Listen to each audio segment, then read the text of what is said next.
আসসালামু আলাইকুম সম্মানিত দর্শক শ্রোতা। ইব্রাহিম রাইসিকে হত্যা করা হয়েছে নাকি তিনি দুর্ঘটনার শিকার হয়েছেন? বিশ্লেষণ দেখুন। প্রিয় মাতৃভূমির জন্য এমন কোনো পদক্ষেপ নেই যা নেননি ইরানের প্রেসিডেন্ট ইব্রাহিম রাইসি, যার কারণে চিরশত্রু ইসরায়েল এমনকি পশ্চিমাদের চক্ষু শুলেছিলেন মধ্যপ্রাচ্যের জাদ্রেল এই বিশ্ব নেতা। আমেরিকার কঠোর নিষেধাজ্ঞার পরও কখনো মাথা নত করেনি এবং রাজি হননি আপোষ করতেও। তাই তো হেলিকপ্টার দুর্ঘটনার খবরে উচ্ছ্বাসে ফেটে পড়েন মার্কিন সিনেটর রিক স্কট। পোস্টে তিনি বলেন, তাকে রাইসি ভালোবাসা বা সম্মান নয়, এমনকি কেউ তাকে মিসও করবে না। যদি তিনি মারা যান, আমি সত্যি আশা করি ইরানি জনগণ তাদের দেশকে খুনি এবং স্বৈরা শাসকের হাত থেকে ফিরিয়ে নেয়ার সুযোগ পাবে।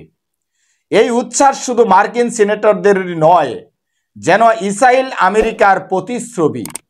তাই অনেকেই প্রশ্ন তুলছেন, এটি নেহাত দুর্ঘটনা নাকি পরিকল্পিত হত্যাকাণ্ড, তা খতিয়ে দেখা দরকার। কারণ গাজা যুদ্ধকে কেন্দ্র করে ইসরায়েলের বুকে কাঁপন ধরানো একমাত্র প্লেয়ার ছিলেন ইব্রাহিম রাইসি। তাকে শেষ করতে পারলে মধ্যপ্রাচ্য থেকে ইসরায়েলের দিকে মিসাইল তাক করার মতো আর কেউ নেই, তা ভালো করেই জানেন নেতানিয়াহু সরকার। সন্দেহের আঙ্গুল যাচ্ছে আমেরিকার দিকেও, কারণ একমাত্র ইরানের কারণেই মধ্যপ্রাচ্যের রাজনীতিতে প্রভাব কমেছে ওয়াশিংটনের। সেখানে জায়গা করে নিচ্ছে আমেরিকার চরম শত্রু চীন এবং রাশিয়া। এছাড়া কাসেম সুলাইমানির মতো প্রভাবশালী জাদ্রেল নেতাকে হত্যা করতে একটুও বুক কাঁপেনি আমেরিকার। এমনকি বারবার হুঁশিয়ারি দিয়েও ইরানকে পরমাণু কর্মসূচি থেকে ফেরাতে পারেনি যুক্তরাষ্ট্র।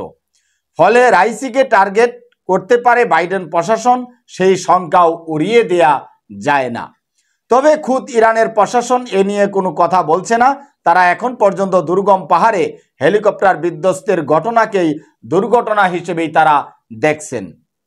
তো সম্মানিত দর্শক শ্রোতা, হয়তোবা সামনে এটা পরিষ্কার হবে তাকে হত্যা করা হয়েছে, তিনি দুর্ঘটনার শিকার নাকি ষড়যন্ত্রের শিকার। হয়তোবা সামনে আসল তথ্য বের হয়ে আসবে। ভালো থাকবেন, অপেক্ষা করুন। আসসালামু আলাইকুম ওয়া রাহমাতুল্লাহ।